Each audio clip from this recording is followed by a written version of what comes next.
Bueno, bien, buenas noches, bienvenidos. Hoy cerramos con el contenido del curso denominado Psicoanálisis y Sociedad. Se nos han quedado alguno que otro tema, ¿no? Eh, pero digamos que lo fundamental se ha dicho, ¿no? Y es lo que nos va a poder permitir meternos más a fondo, si se quiere, en la teoría psicoanalítica, ¿no? Eh, pero sobre todo en la capacidad para poder articular a nuestras reflexiones del discurso social este saber psicoanalítico, ¿no? Y bueno, hoy cerramos un poco hablando de sexualidad y género, la elaboración teórica de un analista peruano lacaniano, cuyo nombre es Juan Carlos Uyús, y bueno, el planteamiento de Yanis Stavrakakis para pensar Lacan en relación con lo político y con lo social, ¿no? Bien, bueno, Judith Butler. Bueno, antes de ir con Judith Butler, algo de lo que no había tocado es de Lacan y la sexualidad, o el género. A ver, eh, la teoría de Lacan es antiesencialista, es antibiologicista, es antinaturalista, ¿no? Y en este campo de la sexualidad y el género no es la excepción, ¿no? En la teoría lacaniana no hay identidades, eh, entendida como entidades esenciales, sino hay identificaciones en relación con determinados objetos sociales, con determinados modelos sociales. Hay una idea de ser hombre, de ser mujer, ya, ¿no? Allí en la sociedad, y con eso me identifico, ¿no? Y con eso me identifico. Entonces la identidad en psicoanálisis es imaginaria. Eh, Igual, lo mismo con las identidades sexuales, ¿no? Son del campo imaginario, ¿no? Es decir, no hay una esencia de hombre, no hay una esencia de mujer. Y la biología y la genitalidad no determina el género ni el sexo siquiera. El psicoanálisis va a venir a decir que no se nace ni hombre ni mujer. Entonces, eh, ya antes se pensaba que el género era una construcción social, ¿no? Eh, pero de alguna forma se seguía aceptando este binario simbólico, ¿no? Y, por ejemplo, se suele escuchar en el habla cotidiana, se suele decir cosas como que eh, las mujeres a veces dicen de sí a veces, ¿no? Mi esencia de mujer, dicen, ¿no? O me siento bien mujer. Eh, o también de repente en las luchas, ¿no? En temas de género, se lucha a veces por lo femenino, ¿no? Por mi identidad como mujer. O de repente un hombre homosexual o un trans dice, yo nací mujer atrapada en un cuerpo de hombre, ¿no? Nací en el cuerpo equivocado, dice, ¿no? Y bueno, el psicoanálisis lacaniano ante esto viene a decir que, bueno, esos enunciados, al parecer progresistas, no lo son tanto, ¿no? Viene a decir en realidad algo más radical, ¿no? Que nadie nace ni siquiera ni siendo hombre ni siendo mujer, ¿no? Porque incluso el sexo se construye cuando se nace, ¿no?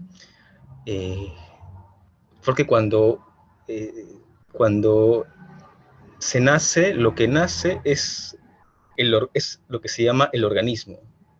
Eso es lo que es un organismo, ¿no? Y no se es un humano. Uno se hace humano, ¿no? En un proceso, digamos, de desaprendizaje de lo animal, de lo instintual, ¿no? Con Freud tenemos esta idea eh, del, de esta sexualidad polimorfa, ¿no? Entonces, no hay niño, no hay niña, ¿no? Y ya antes de que nazca este niño, esta niña, ya está ahí el lenguaje, ¿no? Ya está ahí el discurso, ya está ahí la cultura, ya está ahí la estructura binaria, eh, que viene a estructurar justamente la subjetividad bajo esta matriz binaria, ¿no? Entonces, no se es, ¿no? El sexo y el género no tiene que ver con el orden de lo ontológico, ¿no?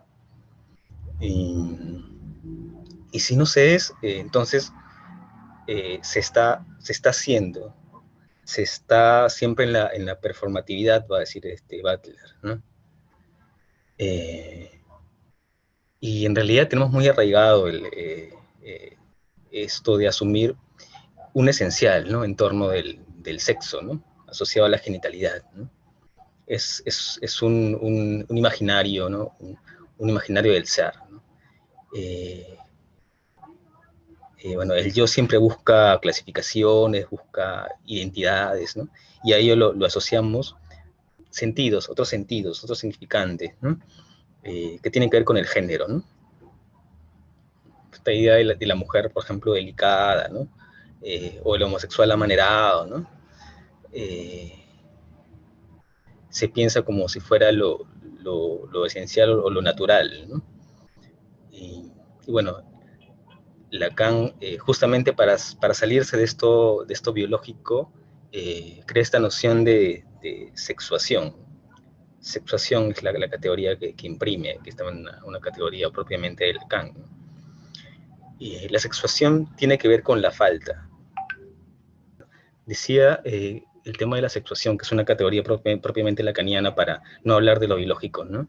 La sexuación tiene que ver con la falta y no con la biología, no con los genitales, ¿no? Y bueno, ya no hablamos de hombre o de mujer con esta fórmula de Lacan, sino de posiciones, ¿no? Posición de hombre o posición de mujer, ¿no? ¿Se está en la posición de hombre o se está en la posición de mujer? Ahora, siempre el tema de la posición se da en torno de algo, ¿no? En este caso se habla de una posición en torno del otro simbólico.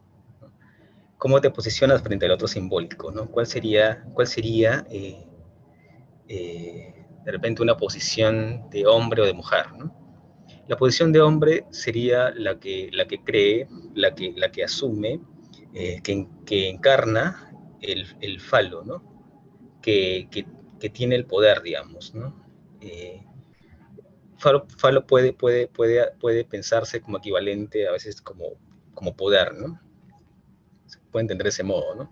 Entonces se asume que se tiene el falo, la posición de hombre es esta, ¿no? Que se cree que se tiene, digamos, el poder, ¿no? Que se asume como completo, ¿no? Que no tiene falta.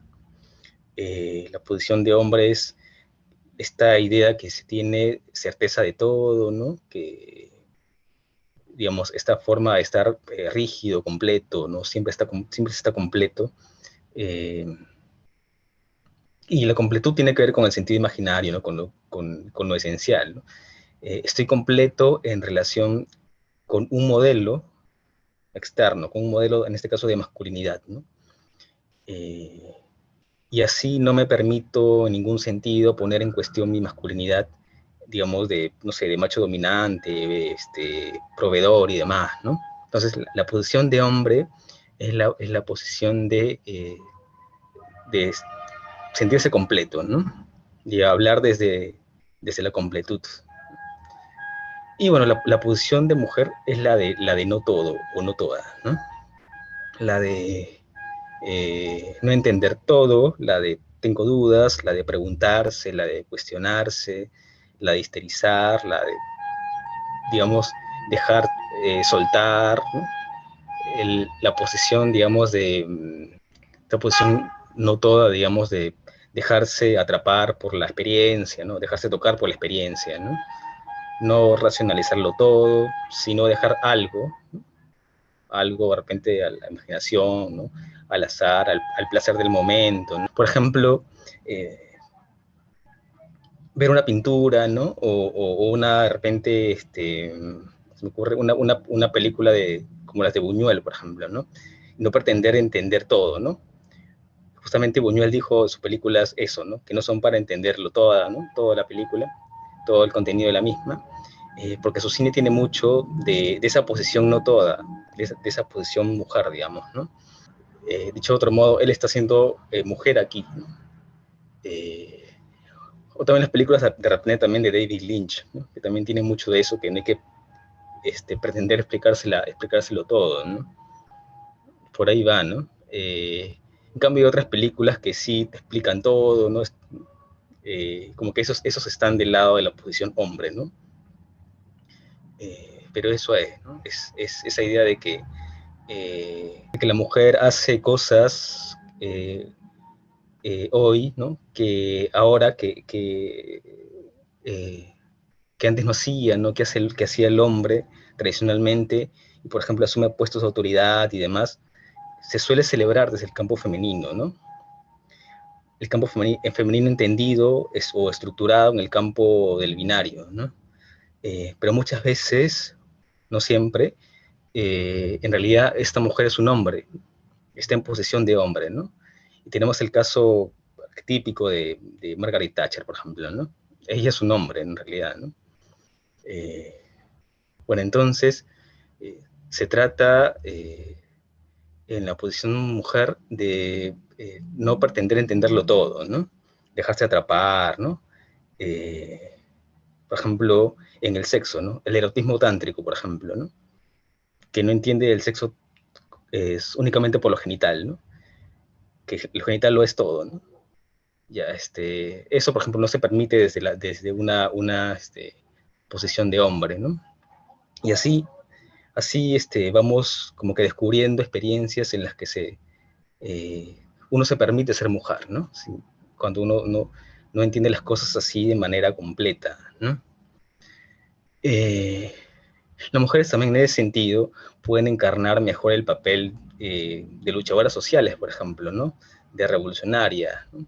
Porque están en una posición no toda y no van a pretender imponerse sobre el movimiento, ¿no? Cerrarlo, por ejemplo, ¿no?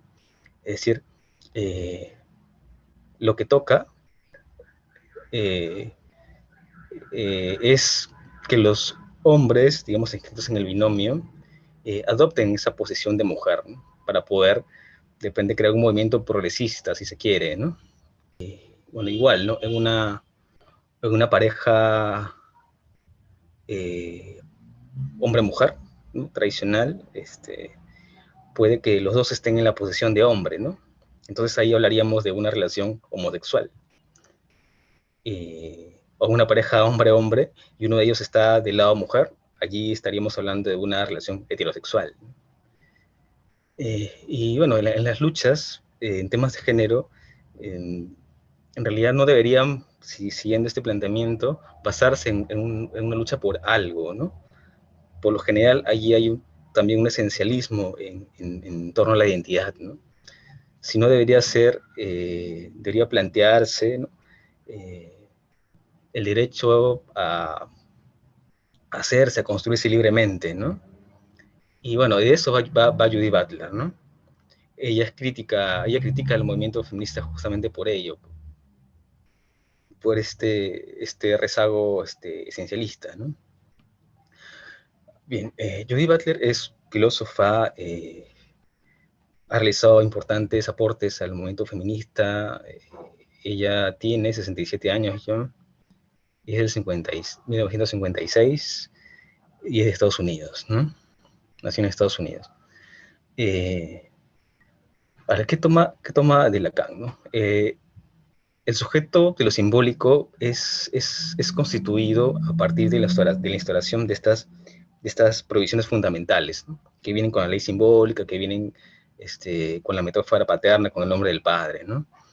Butler le da contenido social a eso, ¿no? A esos límites, a esas exclusiones, y, y toma de Foucault, eh, este, de su teoría, ¿no? Eh, Justamente lo que hace ella es articular la teoría Foucault con la de Lacan. Bueno, también tomó otros autores como Derrida, ¿no? Pero ella, por ejemplo, ve este tema más concreto de cómo se articula, por ejemplo, el poder en estas prohibiciones que van a fundar, van a ser constitutivas de un orden social, ¿no? No se trata de la operación del poder en un momento histórico determinado, ¿no? Ahora, esa imposición de la ley es productiva también, ¿no? Los sujetos se constituyen, se reproducen en relación con la imposición de esas prohibiciones simbólicas de modo performativo, va a decir, ¿no? Eh, las prohibiciones son entonces formaciones de poder históricas que no solo impiden ciertos deseos, sino que producen sujetos, los sujetos legítimos, los sujetos inteligibles, los sujetos coherentes con la norma, o con lo que ella llama la matriz simbólica, ¿no? Hegemónica, digamos, ¿no? Y que es excluyente, ¿no? De ciertos deseos, de ciertos sujetos, ¿no?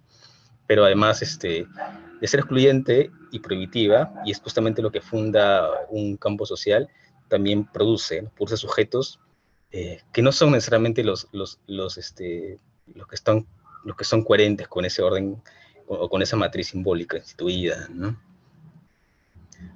Eh, la, la ley paterna es productiva, ¿no?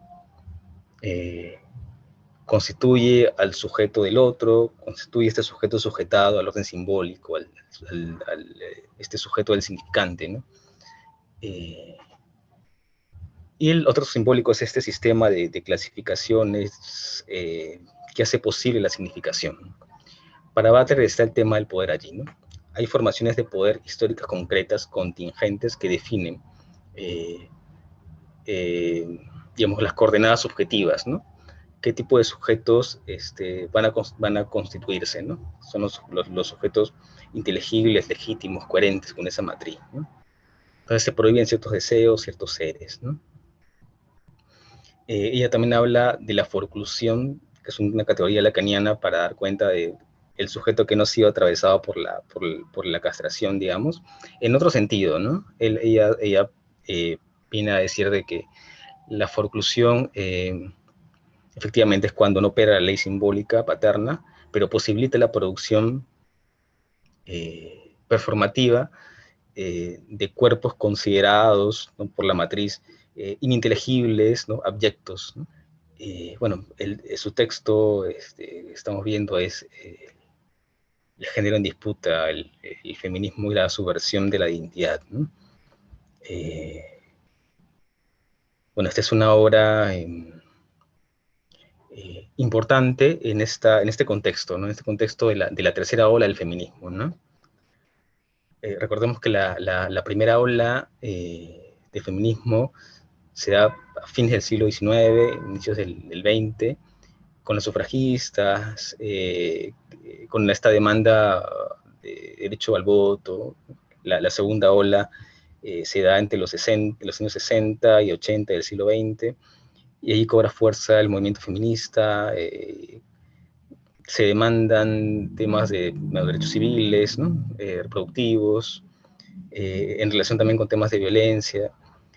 Ahí se acuña la consigna, lo personal es político, este enunciado de la mujer no nace, no se hace, de Simone de Beauvoir, que inviste el movimiento también, ¿no? Y bueno, en la década del 90 se da esta tercera ola, ¿no? Incluso se habla de una cuarta en este siglo, ¿no?, producto de los cambios constantes, de las nuevas demandas, de los nuevos seres, digamos, de las nuevas temáticas, ¿no? Bueno, la crítica de Butler empieza por la categoría de mujeres, ¿no? Y así confronta a los feminismos esencialistas, digamos, ¿no?, que cimentan su actitud, su lucha política en relación o basándose en una identidad esencial, ¿no? En una identidad esencial de mujer, ¿no? Eh, y en realidad la diversidad de sexos y géneros, dice ella, ¿no?, hace que la categoría de mujeres esté como agotada, ¿no?, como que ya cumplió su papel, y bueno, y ante ello, ante la amplitud, ¿no?, la diversidad de sexos y géneros y temáticas y demás, Butler va a proponer una nueva categoría, ¿no?, la categoría de lo queer. Justamente con la pretensión de incluir, de agolpar, de acolchar todas esas variantes que hay y que hay por venir también, ¿no? Y también que tenga ese rol, esa función función política, ¿no? De generar alianzas, más allá del movimiento LGBTQ, ¿no? Sino también con sectores antihomofóbicos, sectores antirracistas, ¿no? Y demás minorías, ¿no? Hasta los cisgéneros, ¿no? Los cisgéneros son los que se identifican con el género que les asignaron cuando nacieron, ¿no? Si te identificas con el género con el que naciste, con el que te asignaron cuando naciste, bueno, es que eres un cisgénero, ¿no? O también se busca incluir a ellos, ¿no? Lo queer significa lo que es raro, lo retorcido, lo extraño, ¿no? Es una categoría que se usaba para discriminar, para tipificar, para estigmatizar, ¿no? En un momento primero, ¿no? Precisamente esta diversidad. Bueno, Butler le quita este sentido, ¿no? Y le da el sentido precisamente político contrario, ¿no? Entonces, Butler cuestiona si realmente la lucha que se va a hacer desde el feminismo va a tener que seguir centrada en la categoría de mujeres, ¿no? Pues se entiende que si se sigue usando esta categoría, se sigue en el esencialismo, la identidad, o lo que ella llama la metafísica de la sustancia, ¿no? Y bueno, no se sale de las reglas de juego, ¿no? Con ello, ¿no? Se sigue haciendo el juego a esta forma de estructurar el discurso, digamos, esta estructura binaria, ¿no? Y se trata de salir de esta circuito, de esta dialéctica del amo y el esclavo. Y bueno, la salida tampoco pasa por volcar, por producir el marco inverso, ¿no? Que lograría resultar igual de opresivo, excluyente, pero para la otra parte de la población. Y bueno, no se trata de ello, señala, ¿no? Esta categoría de mujeres, efectivamente, sirvió para agolpar una serie de demandas, ¿no? Construir un movimiento, pero ahora las sexualidades divergentes son más, y siguen siendo más, ¿no? Y hay una emergencia de microfeminismos, y que eso ya resulta insuficiente y limitado, esa categoría de mujeres, señala, ¿no? No es una categoría ya representativa, y es hasta elitista, ¿no? Porque representa a ciertas mujeres, ¿no? Blancas, occidentales, europeas, de clase media, de cierto nivel educativo, ¿no? Universitario, ¿no? Bueno, y también con el fenómeno del travestismo y la transexualidad, que había cobrado cierta fuerza, se siente el sesgo, ¿no? Ya de la categoría, ¿no? Entonces propone la categoría de lo queer, ¿no? Para agrupar a todos, ¿no? ¿No? Bueno, se insiste en el texto que hay que hablar de otra manera, ¿no? Se trata de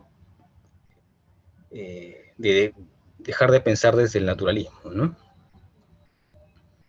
Y en ese sentido, Butler da un paso más en relación con la segunda ola y con la teoría de Simone de Beauvoir, ¿no? No solo el género es construido, también el sexo es construido, ¿no? Eh, no hay lo biológico, no hay lo natural, ¿no? Esto de que hay un sexo natural que le correspondería a algún género natural, ¿no?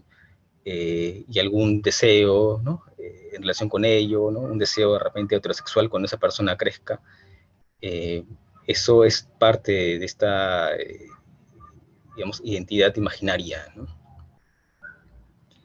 Ese es el sentido común que encadena todos esos significantes que asocian esas categorías, ¿no? Un poco tomando a los postestructuralistas, ¿no? Como Derrida dice, no hay nada fuera del texto, ¿no? Lo que dice, ¿no? No hay nada fuera del lenguaje, ¿no? La cultura es anterior al sujeto. O sea, ya antes de nacer y de ser supuestamente naturales, ya tenemos una condición asignada, ¿no? Y además que señala que no hay un consenso un universal que diga qué es ser hombre o qué es ser mujer, ¿no? Incluso en el seno de la matriz, ¿no? Porque se trata, digamos, de categorías construidas socialmente, ¿no? El, Ni el género ni el sexo es natural, ¿no? No existe, digamos, lo natural, digamos, en el ser humano, ¿no? Y la otra idea central que va a desarrollar es la idea de la performatividad, que tiene que ver con el género y el sexo y la construcción social que implica, ¿no? Es el acto performativo, eh, el mecanismo que hace eh, que construye la identidad, ¿no? El acto performativo es la actuación reiterada de un conjunto de actos. Después ya por ilusión, ¿no? Por imaginario creemos esto del mundo interior, ¿no? De que hacemos lo que hacemos, de que somos lo que somos porque está en nuestra esencia, decimos, ¿no? Bueno, eso es esencialista, ¿no? No hay nada a priori, todo se construye performativamente, dicen, ¿no? Nos forjamos un hábitus y eso lo desarrollamos, ¿no? Lo repetimos. Entonces, no hay esencia, no hay un interior, ¿no? Nos vamos haciendo al actuar a través de estos actos performativos, ¿no? Ahora, si nuestra verdad no está, digamos, en nuestro interior, ¿dónde está, no? Bueno, en la teoría lacaniana se va a decir que está afuera siempre, ¿no? Está en el orden simbólico, está en la sociedad, que es anterior a todo sujeto, ¿no? Por eso se va haciendo por medio de estos actos performativos, ¿no? En nuestros modos de repente de actuar, de relacionarnos, de hablar, de movernos, de vestirnos, ¿no? Así uno se va haciendo, ¿no? Y después, cuando ya tenemos todo esto como hábitos, creemos que es propio de nuestra esencia, ¿no? Incluso los cisgénero, ¿no? Los que se asumen en relación con el nombre que le dieron cuando nacieron, también se performan así como heterosexuales, ¿no? Eh, bueno, Butler dice que no hay esencia, que no hay un modelo original de ser esencialmente hombre o mujer, ¿no? Que todo es cultural. Lo que sí hay es esta matriz cultural heteronormativa que está culturalmente instituida, ¿no? Instalada, que implica obviamente el binarismo, ¿no? Y la imposición para formarnos, eh, bueno, como hombre, como mujer, ¿no? Y esto se expresa en en el lenguaje, ¿no? O sea, cuando la figura paterna le habla al niño y le dice, los niños no lloran, ¿no? Compórtate como un hombre y no como una niña, ¿no? O las niñas no se comportan de ese modo, ¿no? Eh, Ahí se está constituyendo al sujeto bajo esa matriz heteronormativa, ¿no? No sé si han visto esta película El Cisne Negro, que es una película en realidad muy psicoanalítica, también para hablar del tema de la división subjetiva. Bueno, la protagonista, no recuerdo el nombre, pero interpretada por Natalie Portman, trabaja en esta compañía de ballet, ¿no? Y tiene que encarnar al cisne negro, pero ella es precisamente, eh, digamos, lo contrario, ¿no? Un cisne blanco es, ¿no? Eh, Ella es dependiente, ella es sumisa, es como que dócil, es manejable, ¿no? Pero ella ha sido justamente performada así, ¿no? Por ese poder del otro, ¿no? En este caso de su madre, o del entorno, ¿no? Y bueno, va a padecer mucho, muchos conflictos subjetivos van a emerger para que pueda atravesar, digamos, esta identidad performada, ¿no? Entonces, y que se sigue performando, ¿no? Entonces, en la performatividad se juegan el tema de los ideales, de las expectativas, ¿no? De los deseos, ¿no? Eh, Está este mito esencialista de la originalidad, ¿no? Que hace que idealicemos los modelos supuestamente naturales, ¿no? Que son hegemónicos en realidad, ¿no? Esta matriz simbólica promueve, legitima estas formas hegemónicas y sanciona y excluye a las otras, ¿no? Y bueno, las considera, las tipifica como a estas otras como anómalas, como desviadas, como lo ininteligible, ¿no? Entonces, esta matriz simbólica opera desde lo inconsciente, ¿no? Así como los actos performativos que construye el sexo y el género. Pero también hay una parte consciente, ¿no? Eh, ahora,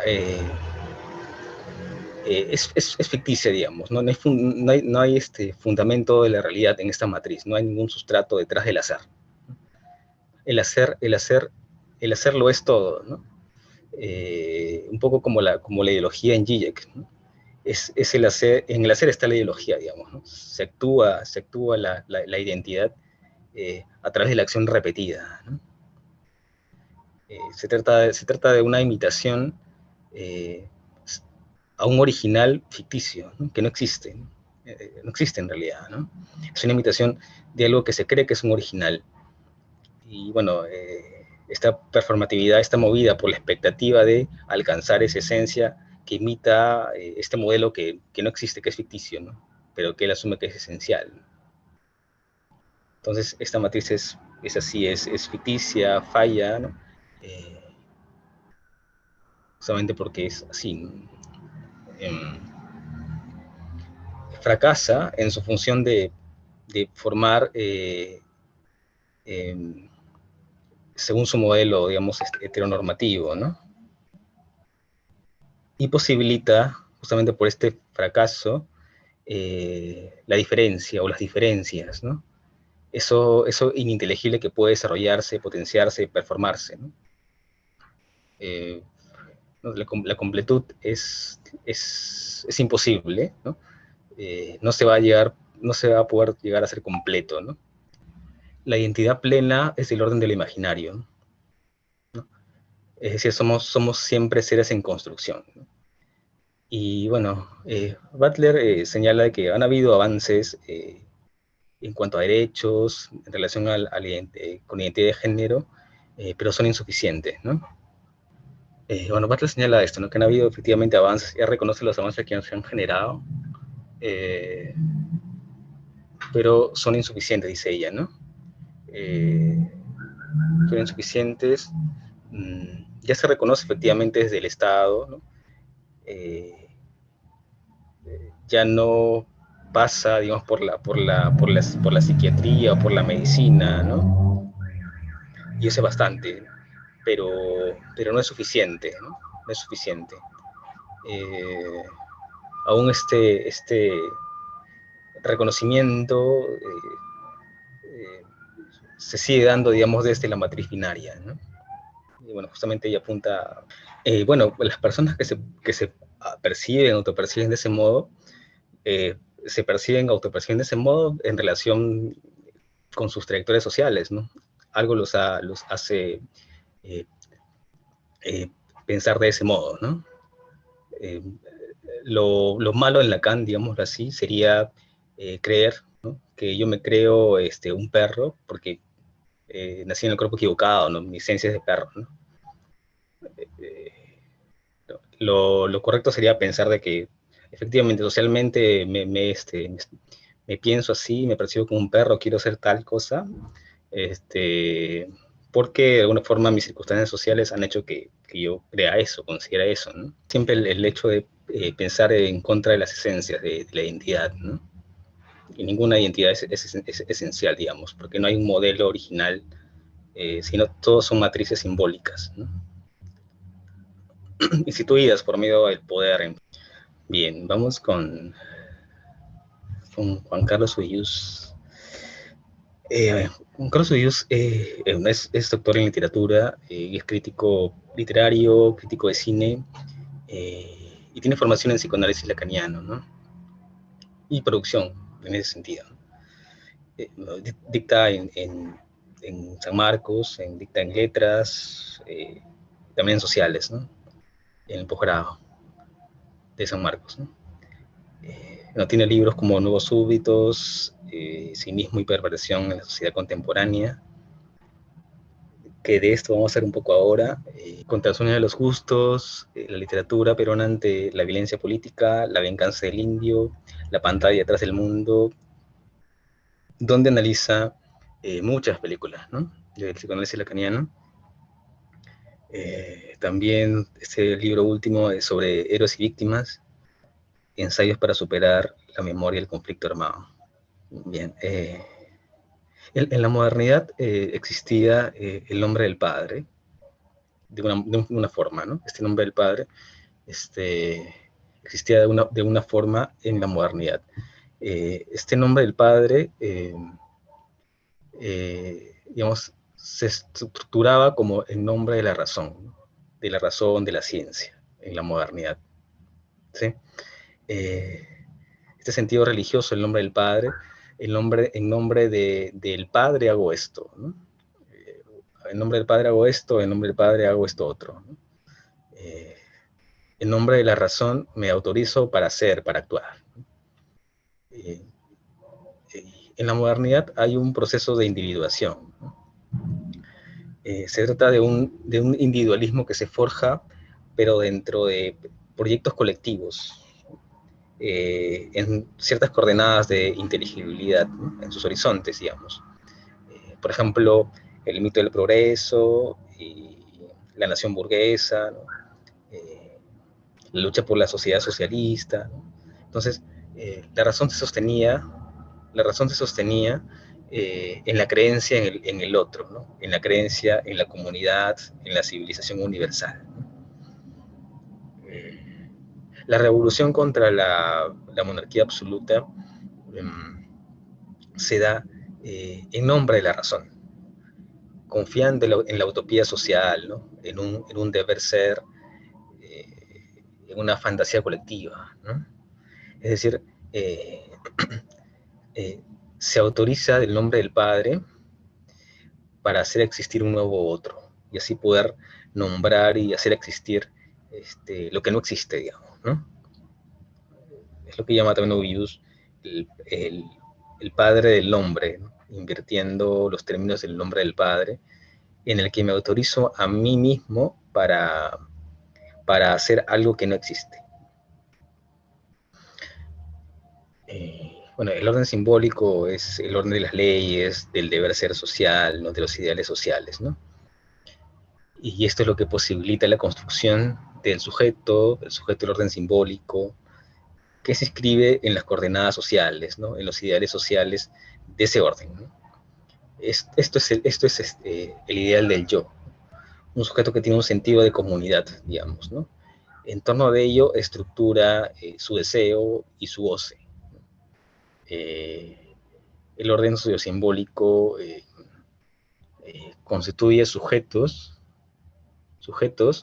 eh, digamos, que han perdido, ¿no? Que han perdido el goce, el goce, el goce primario, ¿no? Y buscan eso perdido en objetos del espacio social, en este espacio social más amplio.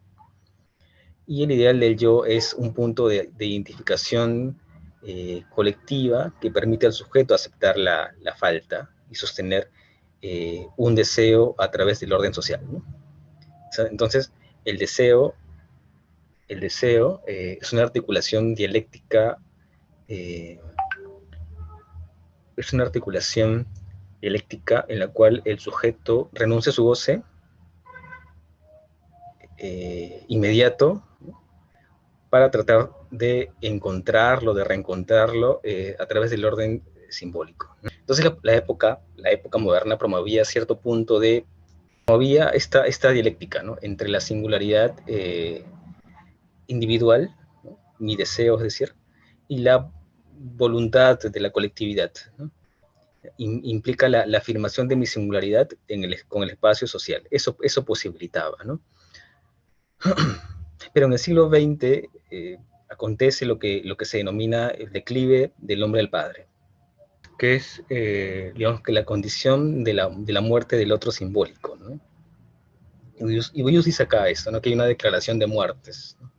De varias muertes. Está Nietzsche, que declara la muerte de Dios, está Foucault, que declara la muerte del hombre, está Deleuze y Baudrillard, que declaran la muerte de lo social, está Alan Miller y Eric Laurent, que declaran la muerte del otro, ¿no? Entonces, con ello el sujeto... estas son, este es un texto de los primeros Views, ¿no? Esto por ahí lo reformula un poco después, ¿no? Porque el otro simbólico tampoco, el otro simbólico, el otro social, tampoco pueden morir, ¿no? Siempre lo imaginario, lo simbólico y lo real están articulados, ¿no? Forman parte de una misma cadena, de un mismo nudo, digamos, ¿no? Y de una u otra forma, lo simbólico persiste, pervive aún en un orden que se precia, que pretende mantenerse, digamos, en lo imaginario, digamos, así, ¿no? Y bueno, el sujeto se ve amedrentado por la sangre vertida en el siglo XX, ¿no? Que se dio en nombre de una nueva sociedad. Está amedrentado, está temeroso, ¿no? Se cuestiona el nombre del padre. No se siente autorizado a proponer una nueva utopía, y menos aún se ve luchando, no se ve luchando para hacer en realidad otra utopía, ¿no? Y eso justamente también es una de las causas que generan todo este declive del nombre del padre, ¿no?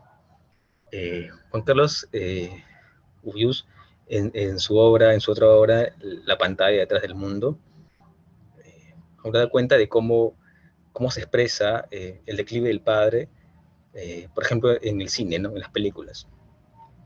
Por ejemplo, en las películas de catástrofes, ¿no? Tipo La Guerra de los Mundos, 2012, Presagio, Armagedón, Impacto Profundo, eh, en todas hay un padre que es irresponsable, que está ausente, ¿no? Eh, pero que si bien al final se redimen, digamos, ¿no? Pero hay esto con el padre, ¿no? Coincidentemente estas situaciones con el padre, que es así, irresponsable, no está presente, ¿no? O en películas también como las de Spielberg, eh,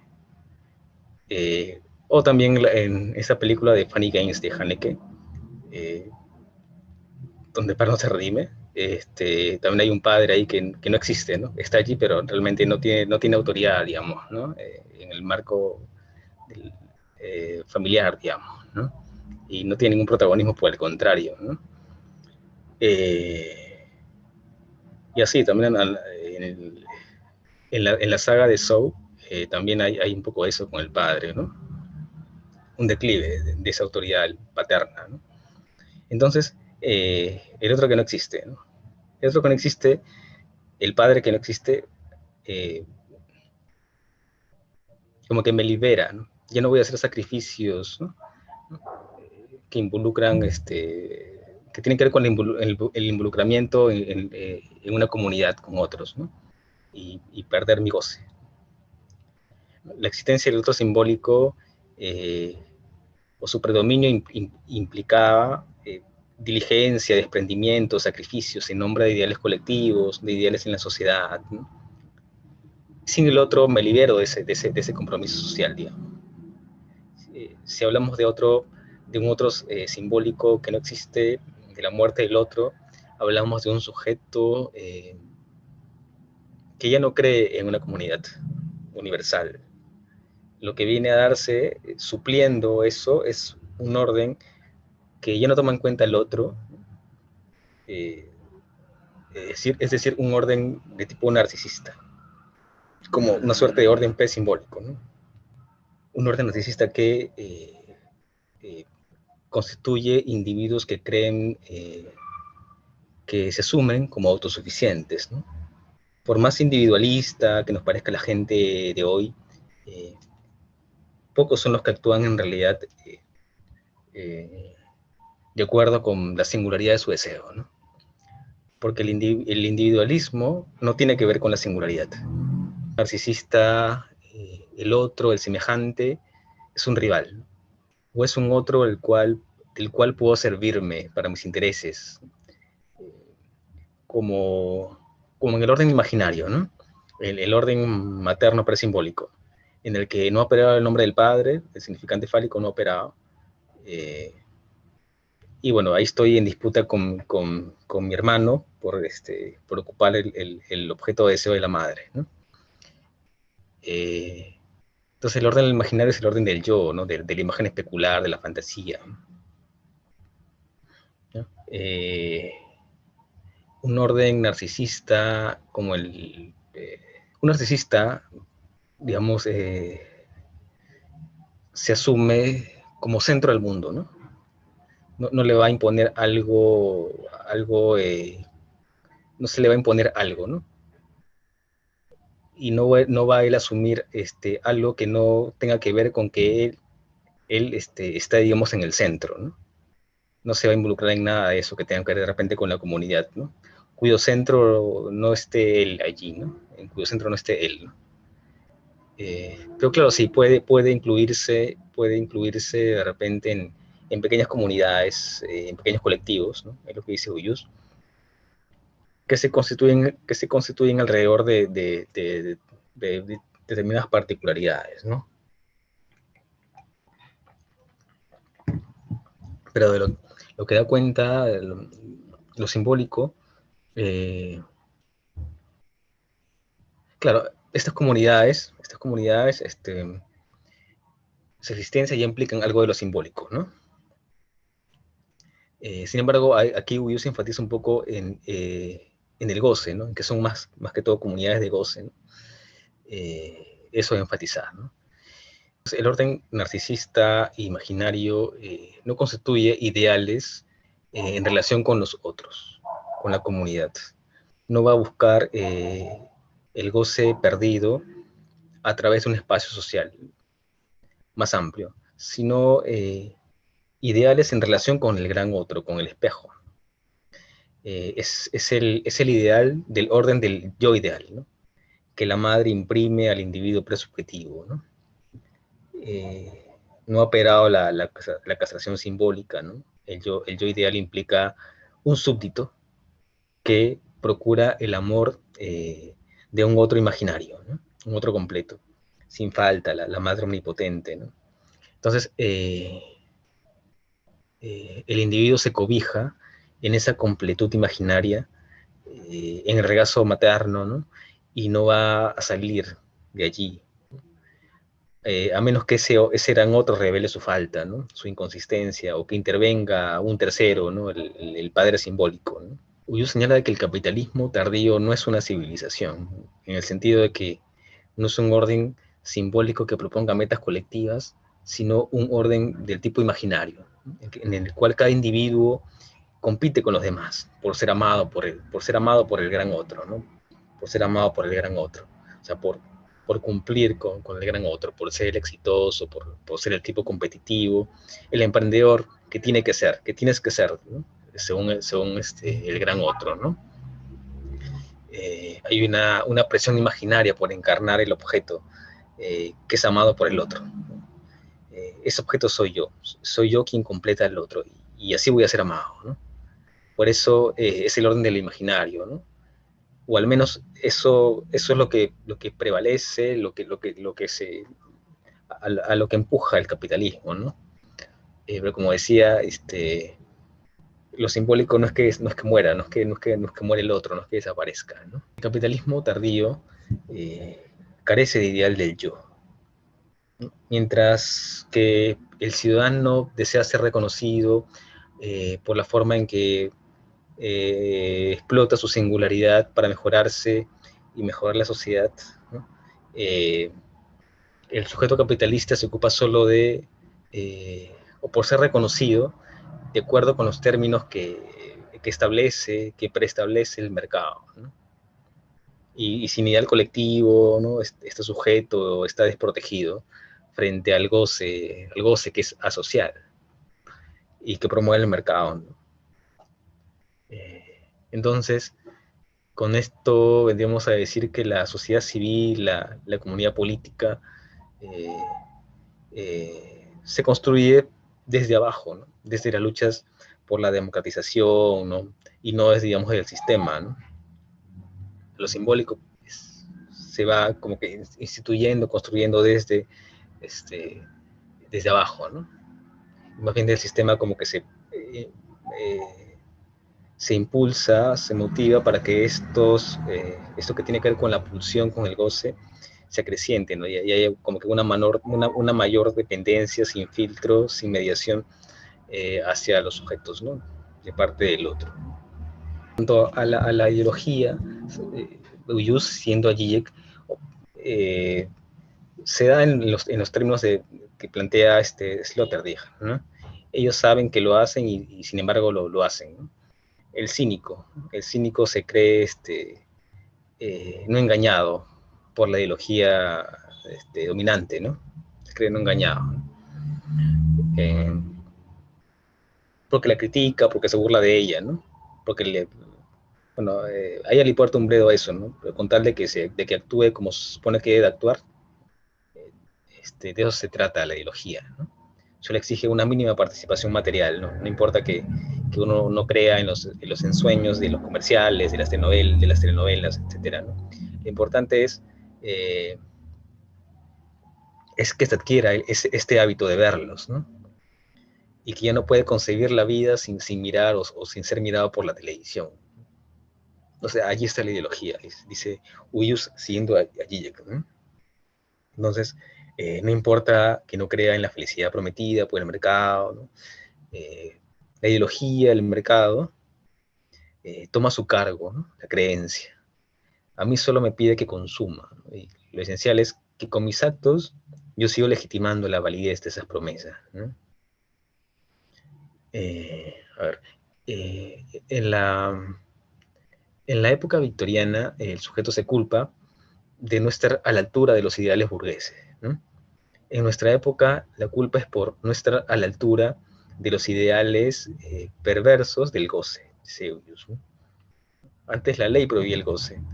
La sociedad hoy más bien conmina eh, a distanciarse de los ideales, de las virtudes colectivas, eh, y a hacer valer su derecho a gozar como individuo, ¿no?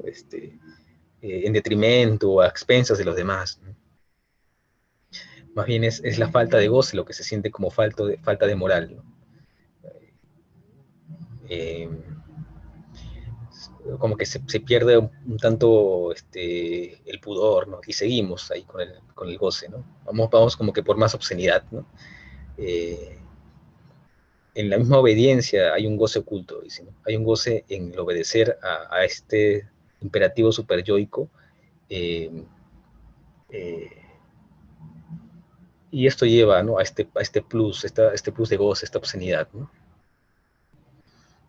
Por ejemplo, refiere Uyus en el cristianismo, ¿no? En la identificación con este Cristo sufriente, cuando el creyente se autoflagela, así como Santa Rosa de Lima, en la autoflagelación hay goce, ¿no? Hay goce, ¿no? En la obediencia. En cuanto más obedezco, más está ahí el super yo para seguir exigiendo más, y también este goce está allí, ¿no? Está allí presente, ¿no? Sosteniendo eso, ¿no? Entonces, nuestra época es así, es perversa, porque el sujeto se relaciona con una ley superyoica que comanda este goce, ¿no?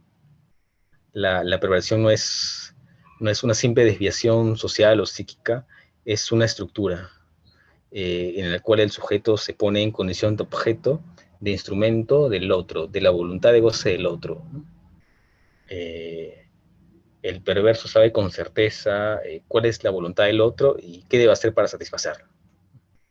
Asume que la satisfacción de su goce es la expresión directa de lo que quiere el otro, de la voluntad del otro, ¿no? Un otro que es imaginario, que es completo, ¿no?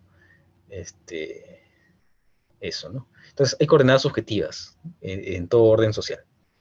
Y las nuevas coordenadas del capitalismo global se inscriben en el cinismo y en la perversión, ¿no? La depresión de hoy eh, tiene que ver con la perversión y no con la neurosis, como antes. Antes no me atrevía no me inhibía y no podía, y sufría, ¿no? Ahora la culpa es por no gozar, dice Uyus también. Por no gozar lo suficiente es la culpa ahora, ¿no? Eh, Otro fenómeno que Uyus describe es la obediencia y la perversión. El individuo es súbdito del mandato a gozar. Los sujetos han tomado, digamos, el relevo de sus funciones disciplinarias, ¿no? Ya no es un otro quien ejerce la vigilancia y la coerción, sino son los mismos sujetos los que se vigilan y castigan a sí mismos, ¿no? Hablamos, por ejemplo, del caso de la autoflagelación, por ejemplo, ¿no? Entonces, ellos se da cuenta de esta paradoja en el mundo contemporáneo, ¿no? Desaparece el gran otro, pero el individuo no es tan libre no es tan libre, incluso es menos libre, ¿no? ¿Sí? Está más sujeto, digamos, al otro, ¿no? Que antes, que existía un otro, ¿no? Simbólico. Y en realidad la inexistencia del gran otro, eh, dice Uyus, es el punto de partida de un nuevo proyecto totalitario, ¿no? Que pretende eliminar lo más singular del individuo en nombre del individualismo. Uyus señala que hay un totalitarismo individualista. Y el individualismo efectivamente no garantiza eh, el ejercicio de la libertad subjetiva, no garantiza el ejercicio de esa libertad en términos subjetivos, ¿no? Y este cinismo contemporáneo es la base, digamos, sobre la que se erige esta estructura perversa que hace al sujeto un objeto del gran otro que es el mercado, ¿no? Eh, un gran otro imaginario, ¿no? Entonces, la posmodernidad, ¿no? Dice Uyus, implica la alienación del sujeto en la posición de objeto. De objeto instrumento de la voluntad de goce del otro, ¿no? El objeto ha triunfado sobre el sujeto. Ahora, esta es una actitud que ha echado hondas raíces en el mundo criollo, ¿no? En el mundo criollo, ¿no?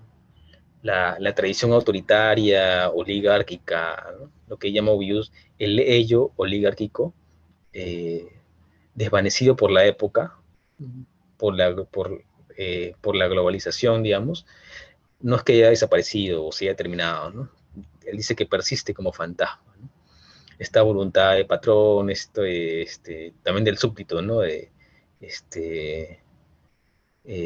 Voluntad de súbdito, digamos, se sigue dando, ¿no? Como cuando, estos ejemplos, ¿no? Como cuando se aceptan pésimas condiciones laborales, cuando ya no se está dispuesto a desafiar la voluntad del patrón, ¿no? Todavía persiste ese ello, digamos, como fantasma, ¿no? Ahora, el fantasma oligárquico se conjuga con esta ética individualista para consolidar eh, un sistema laboral, nuevas reglas de juego, eh, para personas que, digamos, ya no son ciudadanos, sino súbditos. Súbditos que, que ascienden socialmente, ¿no? Y el ascenso tiene que ver con ser súbdito, ¿no? Con congraciarse con el patrón, ¿no? Uyus, en uno de sus artículos de este mismo texto de Nuevos Súbditos, indica que la pendejada es una expresión del mandato superyoico a maximizar el goce, ¿no? En el sujeto criollo, ¿no? La tradición criolla se ha constituido en un impulso transgresivo, ¿no? Ha sido su característica, el impulso transgresivo, ¿no? Lo transgresivo es una forma de goce obsceno eh, que para nada cuestiona la ley, ¿no? Y acá Uyus distingue entre lo subversivo y lo transgresivo, ¿no? Lo subversivo no cuestiona la ley, lo subversivo sí. Eh, lo transgresivo más bien es un suplemento del otro, ¿no? De la ley, ¿no? Y bueno, lo subversivo sí cuestiona la ley, ¿no? sí la agujerea, ¿no? Sí busca cambiarla, transformarla, eliminarla, etcétera, ¿no?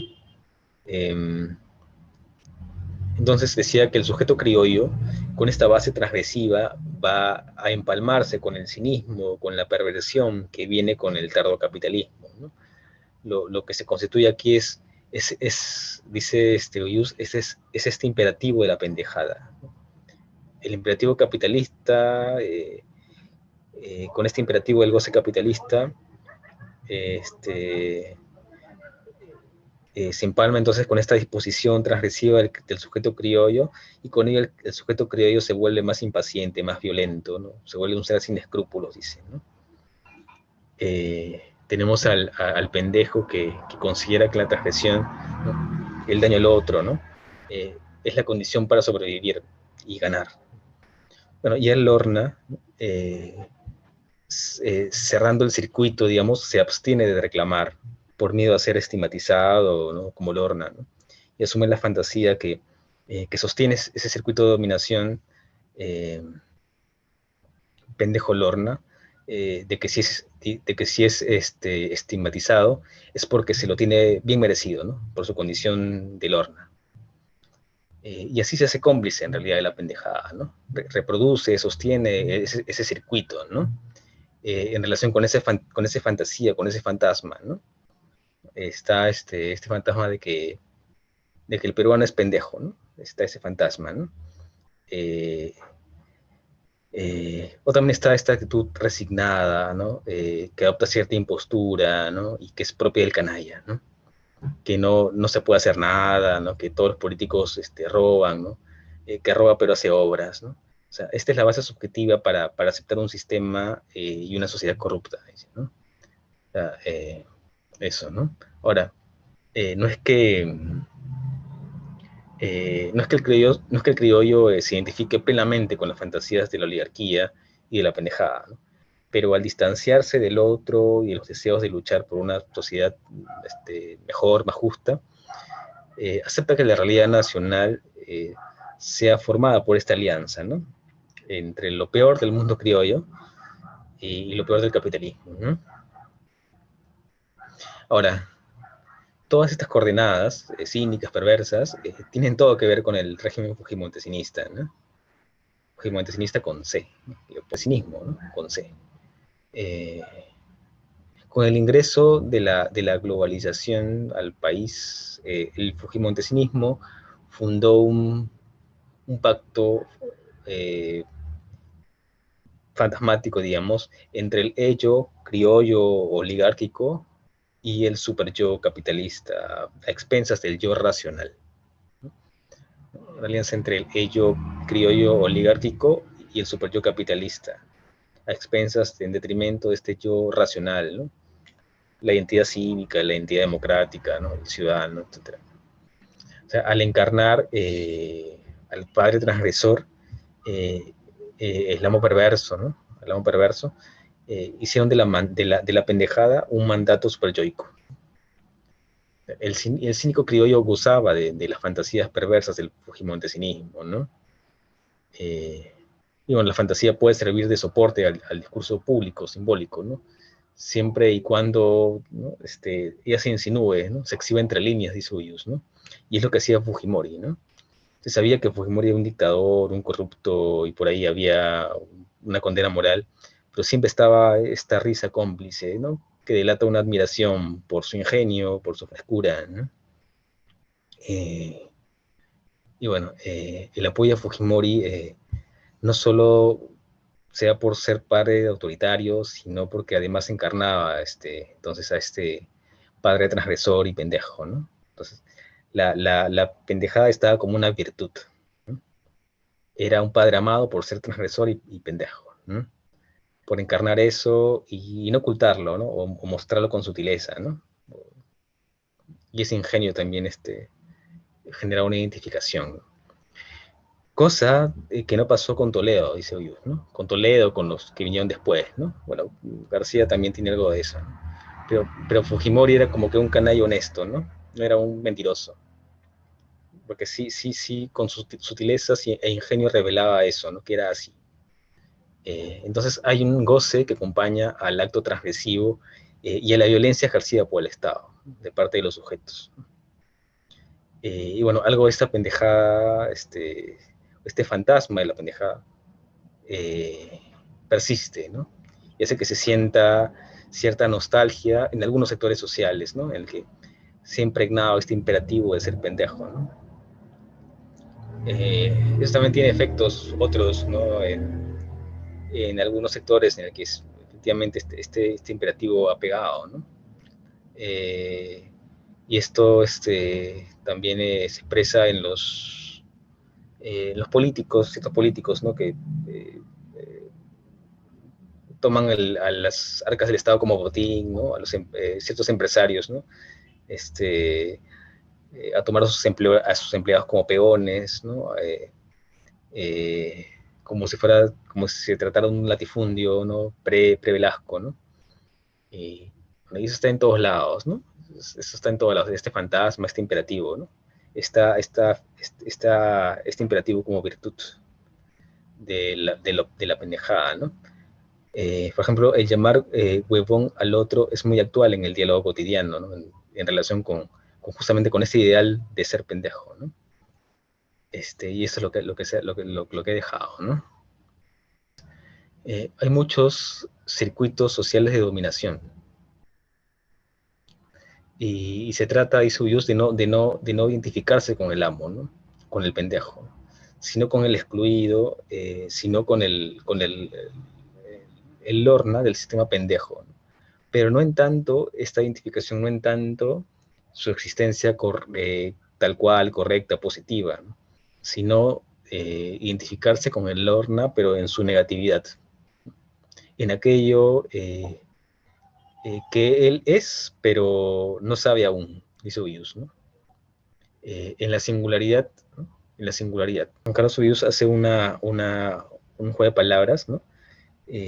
Llama sin lugaridad, sin lugar, sin lugaridad, jugando con el significante sin lugar y sin lugar separado y sin singular, ¿no?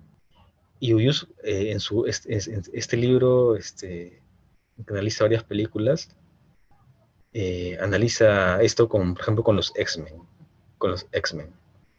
Y aquí señala que se presenta el antagonismo social entre las comunidades minoritarias y el Estado-nación. Este es el drama político de la comunidad sin lugar, que lucha por hacerse un lugar.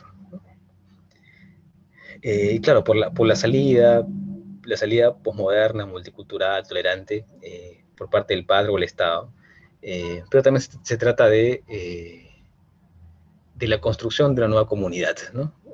Ve eso Agiuyus, ¿no? En esa película, ¿no? Que hay eh, esa expresión de búsqueda de lo singular, ¿no? Y la identificación con eso, ¿no? Con el excluido en relación con esa búsqueda, ¿no? Y no quedarse solo meramente en el circuito, ¿no? Eh, También menciono otras películas, otros ejemplos de cine en el que se presenta este síntoma de la sin lugaridad, ¿no? Creo que se termina muchas veces en una suerte de eh, soluciones mágicas, liberales, ¿no? Como en la película de Ants, Hormiguitas, o en B-Movie, ¿no?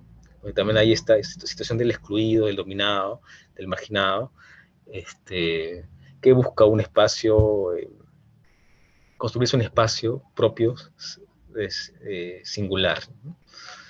Y bueno, con eso justamente hay que identificarse, ¿no? Y no en tanto con el excluido, marginado, explotado, que sostiene también ese circuito de dominación, digamos, ¿no?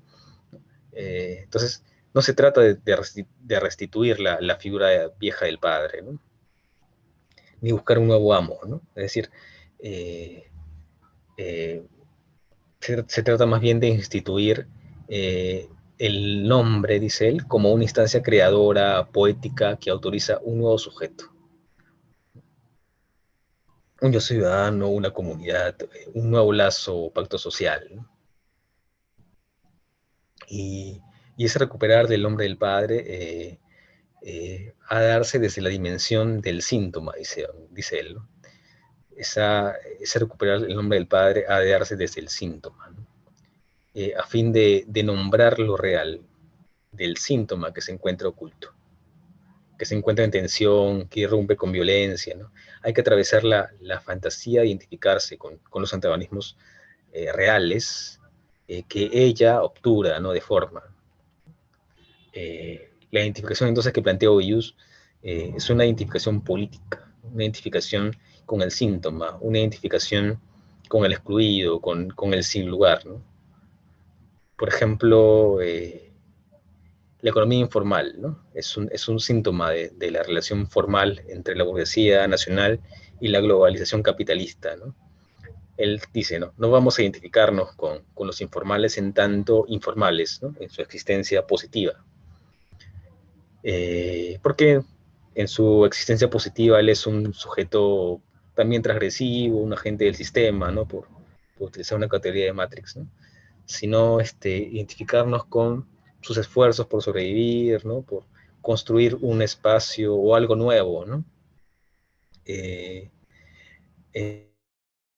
Están los embates del capitalismo global, ¿no?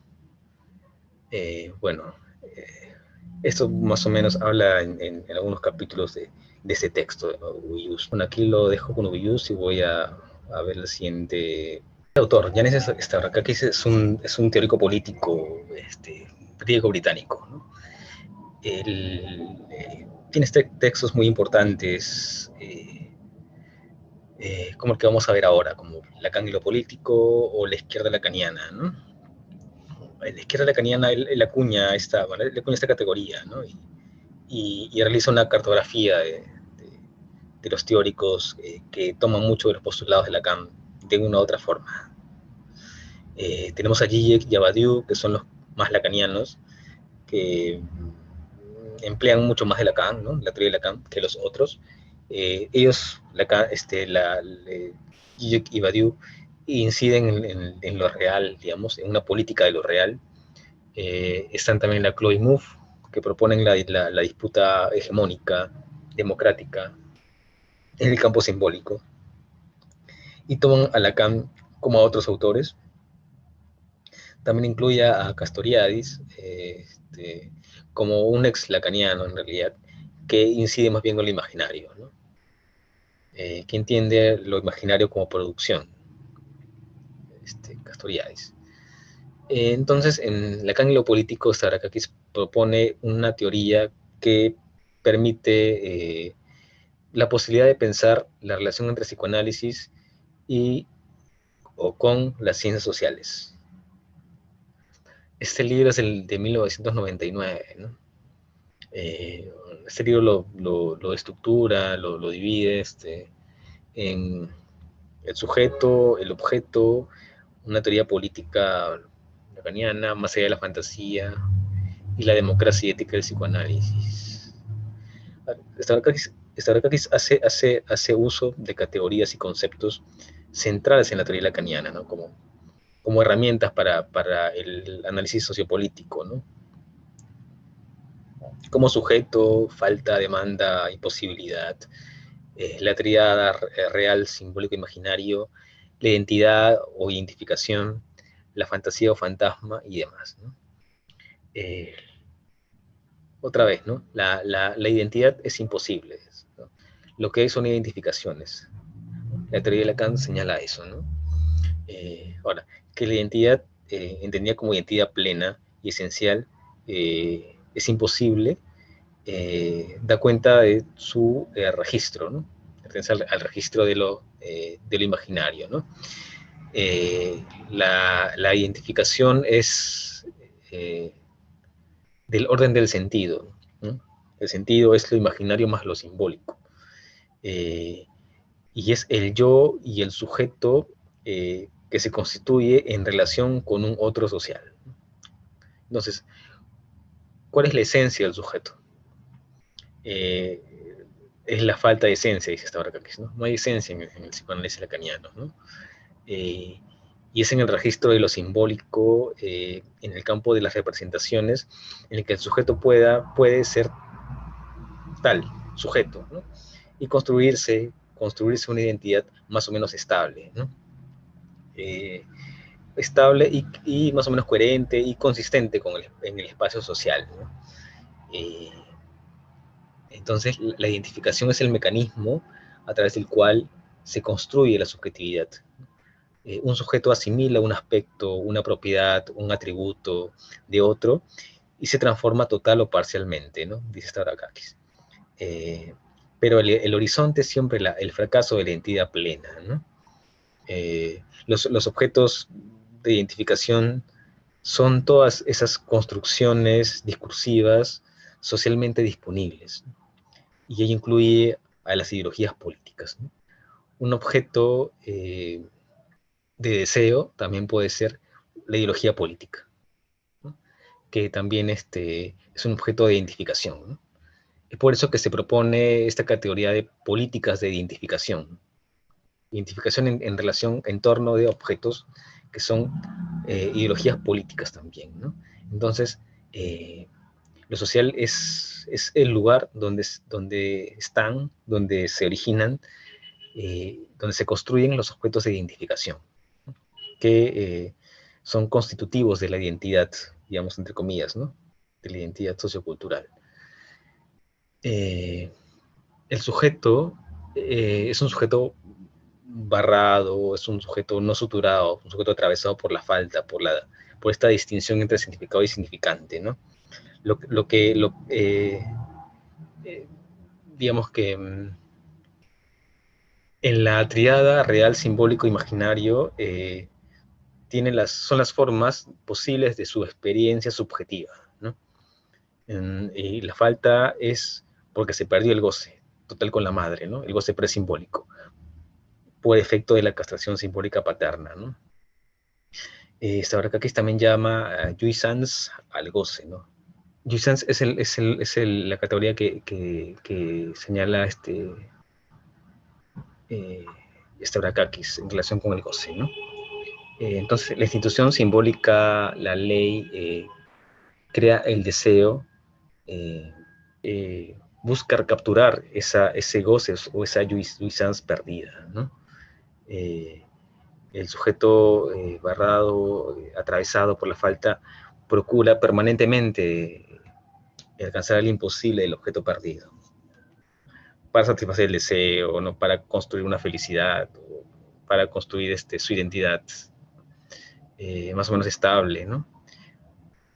Y esto es continuo, ¿no? Esto es a través de continuos actos de identificación con objetos, que pueden ser objetos sociopolíticos con los cuales puede identificarse, ¿no?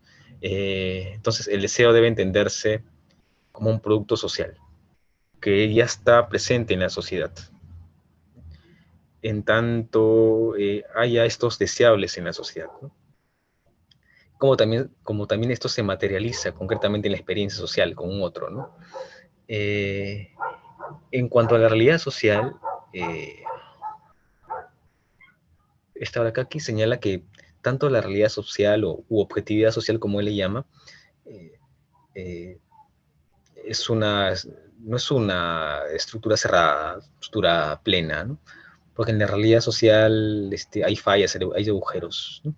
Es un campo discursivo de representación que se estructura sobre la base de la exclusión, de la represión y demás mecanismos de defensa, digamos, ¿no? O sea, esto que se excluye es lo real, ¿no? Y esto real retorna sintomáticamente en protestas sociales, por ejemplo, ¿no?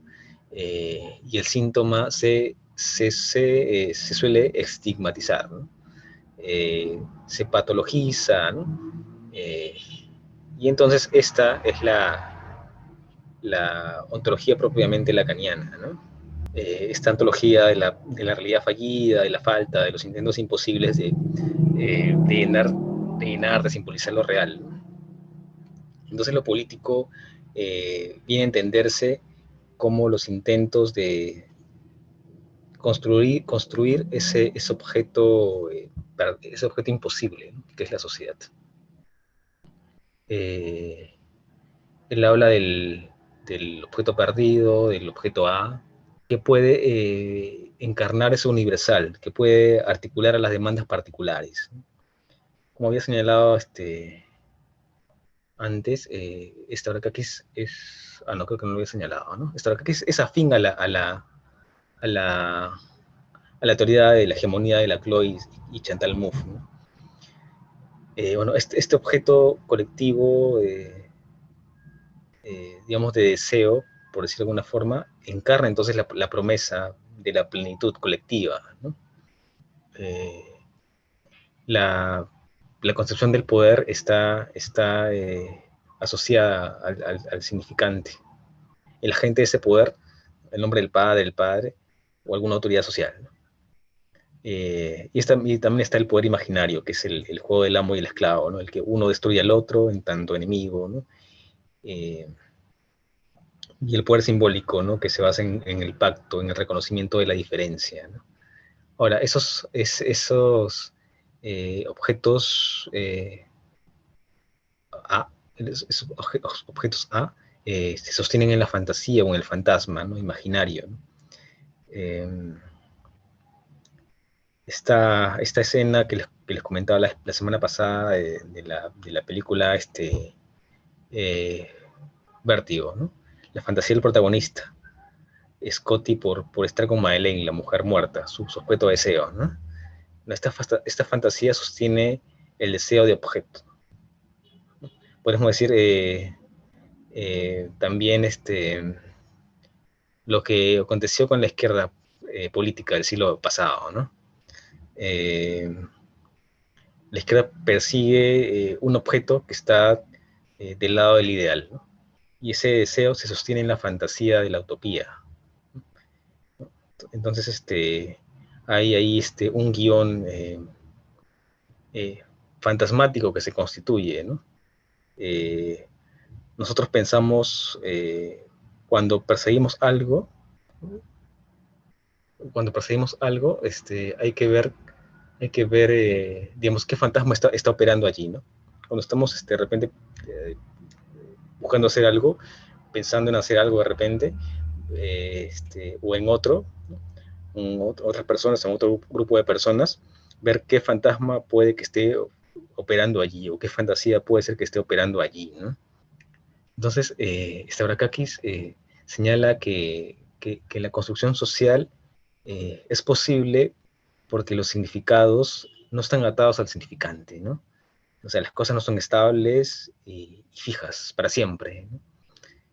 Son sentidos en cadena, ¿no? Que de modo contingente sostienen la realidad. Y son estas cadenas significantes que se mantienen en el tiempo, ¿no? A modo de continuidad, que pueden tomar formas, ¿no? Y esto es la metonimia, ¿no? Habría que ver, por ejemplo, en el contexto de la protesta social, cómo se ha movido la cadena, ¿no? Cómo se han desplazado los significantes en relación con la democracia, la paz, la violencia, la corrupción, no sé, ¿no? Bueno, ese desplazamiento, sin que haya un cambio de situación, es la metonimia, ¿no? Y la metáfora es cuando hay una sustitución de una palabra por otra, cuando otra categoría viene a condensar la nueva situación, ¿no? De repetición que se ha gestado, ¿no? Metonimia, metáfora, ¿no? Una tiene que ver con el desplazamiento y otra tiene que ver con la sustitución, ¿no? Que no es que haya, digamos, puro flujo y un mundo de psicosis, sino que hay una fijación relativa del sentido, ¿no? Y esta fijación del sentido relativa se da a partir del llamado punto de almohadillado, o también llamado point de capitón. Eh, la metáfora paterna es un ejemplo de point de capitón, de punto de almohadillado, ¿no? Eh, y es cuestión o es función de la hegemonía establecer ese punto de anclaje, de point de capitón, ¿no? El psicoanálisis se podría decir que está en las antípodas de las teorías de la acción racional, ¿no? Sobre todo porque estas teorías de la acción racional subrayan la importancia de la racionalidad instrumental, ¿no? También por su método individualista, ¿no?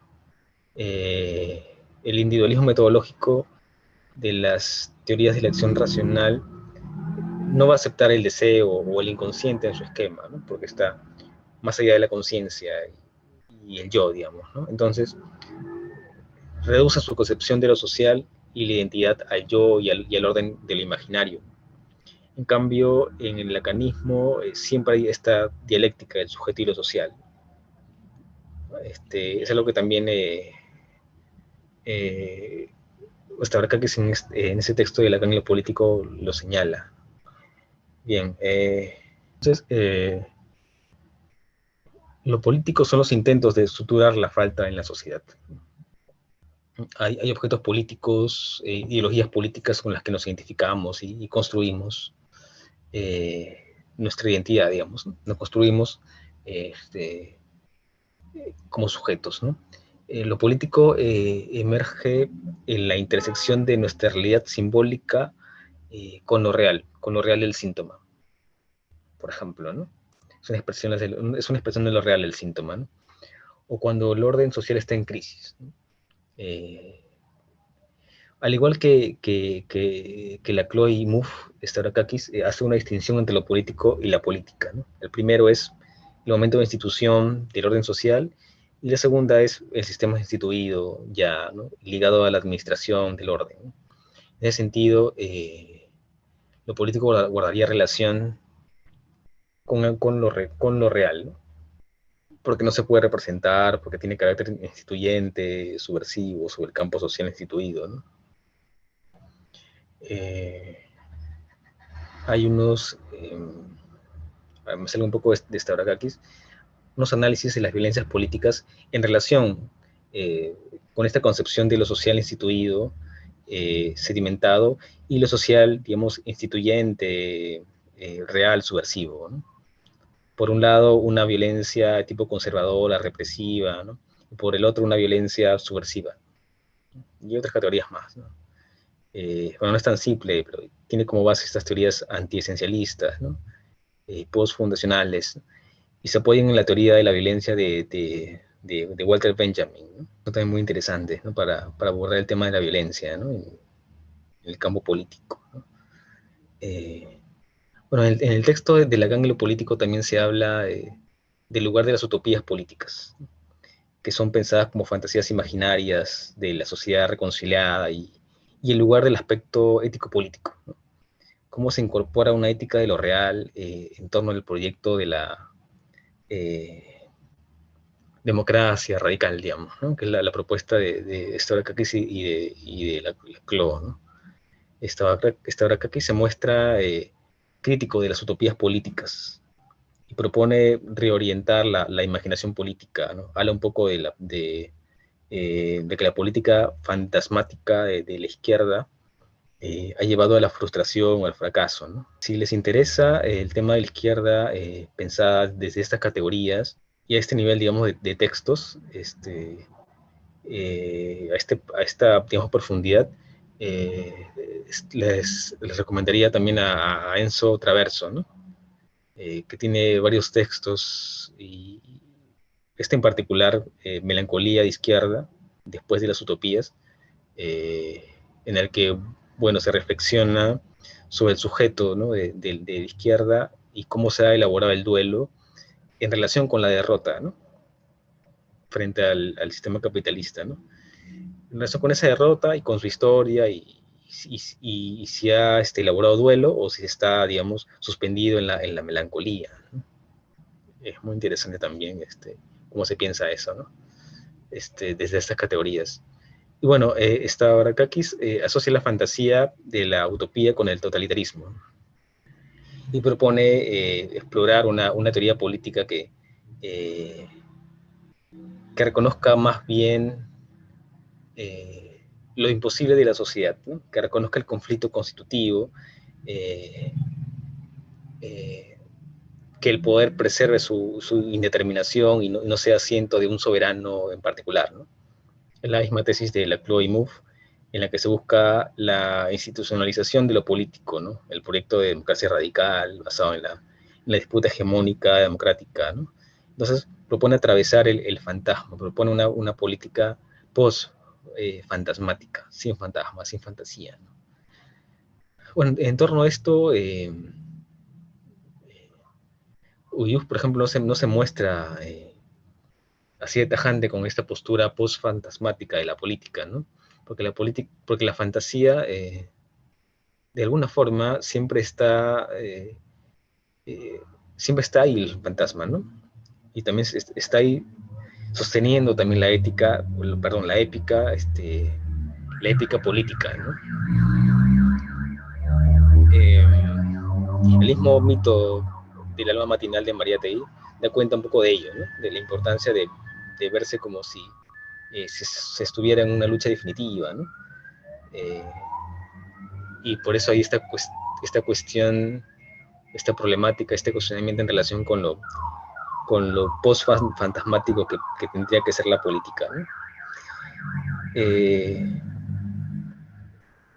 Entonces la democracia radical aspira a reconocernos en la falta, ¿no? Y convoca la disputa por la hegemonía, ¿no?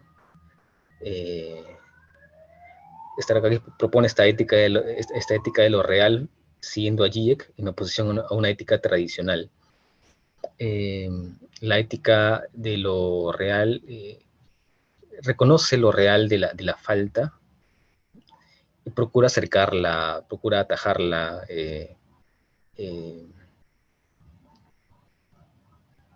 y esto es reconocer la falta, esto es reconocer, preservar, ¿no? Dice, nuestros sueños, nuestros deseos, nuestros traumas, ¿no? En esa construcción que se haga, ¿no? Y la ética tradicional no reconoce lo real y más bien lo evita, le evita, ¿no? Eso, ¿no? La ética de lo real también se expresa como la identificación con el síntoma, ¿no? Lo real de nuestro síntoma. No es tanto la identificación con el ideal, sino con el síntoma de lo social, ¿no? Que es primero el reconocimiento de la falta y luego la identificación con lo que causa esta desarmonía, esta desarmonía en la sociedad, ¿no? La identificación con ese otro excluido, ¿no? Sin parte, en su negatividad, ¿no? Como cuando decimos, todos somos refugiados, todos somos gitanos, todos somos queer, etcétera, ¿no? Eso, ¿no? A ver, bueno, hasta acá hemos visto nociones o conceptos fundamentales del psicoanálisis de Freud y de Lacan, ¿no? Que son las corrientes en psicoanálisis más importantes, ¿no? Y también otras elaboraciones desarrolladas por teóricos de lo social, de lo político, ¿no? Posteriores que han servido, que han utilizado, ¿no? Se han servido del corpus psicoanalítico freudiano, lacaniano para pensar lo social, ¿no?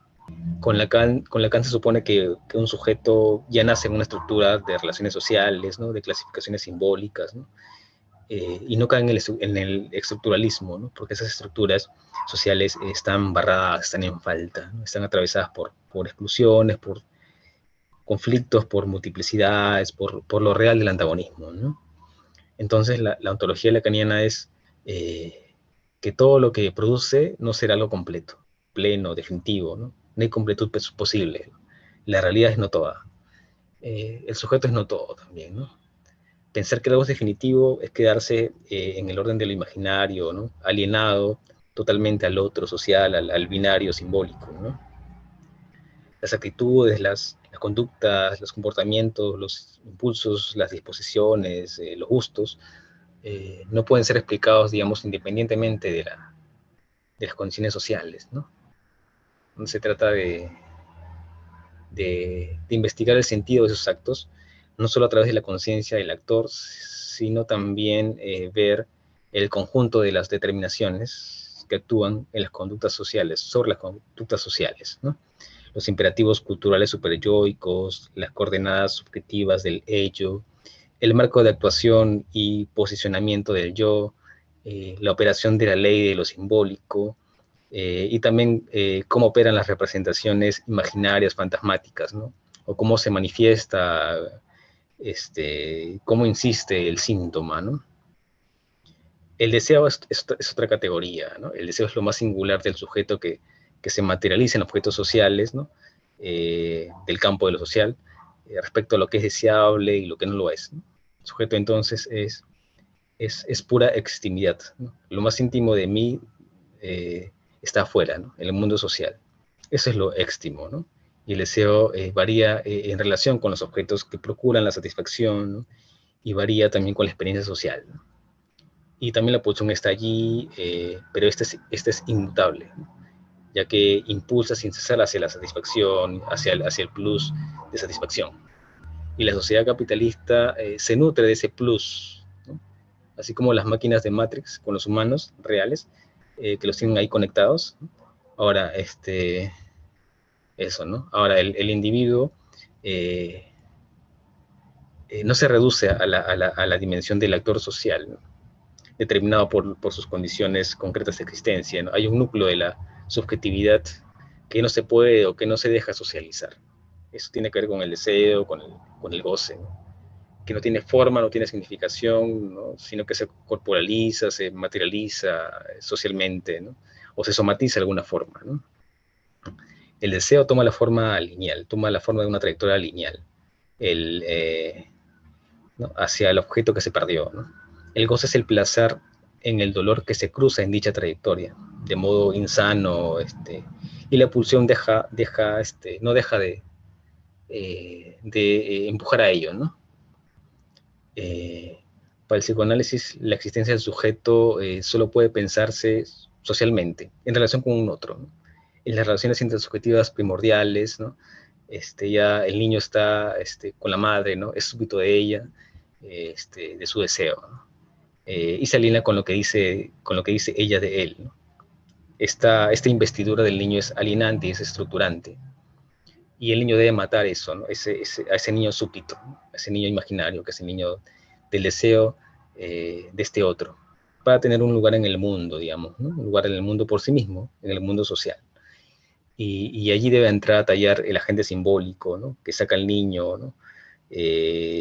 O niña de esa relación simbiótica, incestuosa, ¿no? De goce pleno, de simbiosis, ¿no? Y bueno, con esa pérdida del goce primordial, se ha de buscar la felicidad afuera, en el campo social, con los aspectos sociales, en los intercambios sociales secundarios, digamos, ¿no? Se trata, decir, de que ese individuo sea amado por sí mismo y no a causa de ser ese niño ideal, ¿no? En sí. Entonces, con Freud ha de pensarse, ha de analizarse la huella de la historia, ¿no? De la historia familiar y social, ¿no? El cómo se está expresando el proyecto paterno en la subjetivización, en la socialización, ¿no? Dentro de ese horizonte social en el que está enmarcado, ¿no? Si su desarrollo sexual fue óptimo, ¿no? Tendría más herramientas para afrontar las situaciones sociales y forjar lazos sociales, digamos, más estables, ¿no? Pero si no, tendrá dificultades y podrá querer de repente seguir completando, sosteniendo perversamente al otro imaginario, o rechazará la realidad al modo del psicótico, ¿no? Entonces, la realidad social preexiste el sujeto, ¿no? Nunca va a haber complementariedad plena con el otro, y esto el sujeto lo va a experimentar con malestar, ¿no? Su yo, la identidad se construye en base a identificaciones en torno a determinados objetos sociales, ¿no?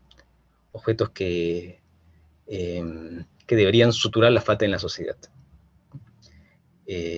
para terminar con ese malestar individual o colectivo, ¿no? Y según sea la forma de su ideal, quizás se dedicará a su familia, como si este fuera el supremo bien, ¿no? Se aislará del mundo, recurrirá a la intoxicación para no sufrir, buscará hacerse un nombre y cumplir con el imperativo cultural, ¿no? Quizás otra cosa, o vincularse con otros en una comunidad narcisista, o de repente en una comunidad simbólica, ¿no? Artística, política, cultural o contracultural, ¿no? O identificarse quizá con una ideología política en nombre de un bien colectivo también, ¿no? Entonces, la clave es que las identidades no son esenciales, ¿no? Solo se trata de posiciones subjetivas eh, que se colocarán dentro de una u otra forma, ¿no? En relación con el otro sociosimbólico, ¿no? Una es estar por sentado y definitivo con su habla y especialmente con su práctica cotidiana, el discurso social del amo, ¿no?, que se impone, y otra es situarse en una posición no toda, ¿no?, en la posición mujer, digamos, ¿no?, que no tiene que ser necesariamente por medio de la vía política militante, no tiene que ser necesariamente así, sino de una u otra forma uno puede poner en cuestión, incomodar, desenmascarar, demandar al otro, ¿no? O también se puede quizás unir con otros en un movimiento crítico, o ponerse del lado del excluido, del síntoma, ¿no?, como salidas del sujeto que tiene frente a la situación, digamos, de malestar que le procura el estar en el orden social, simbólico, ¿no? Y bueno, eso sería el contenido de este curso, ¿no?, denominado Psicoanálisis y Sociedad. Bueno, hay mucho más por decir, pero por ahí un tema no se tocó, ¿no? Pero creo que lo fundamental sí se ha abordado, y son temas muy complejos, pero creo que ha sido un curso que ha tocado los temas que debían tocarse. Eh, y es complejo, y son temas además nuevos, ¿no?, que solamente que suelen tocar de repente en los niveles de posgrado, ¿no? Espero que se haya entendido todo, que haya sido claro eh, al transmitir este saber, que es, como decía, complejo y vasto. Y bueno, he procurado hablar sin tanta jerga también, porque hay mucha jerga en el psicoanálisis, en la teoría.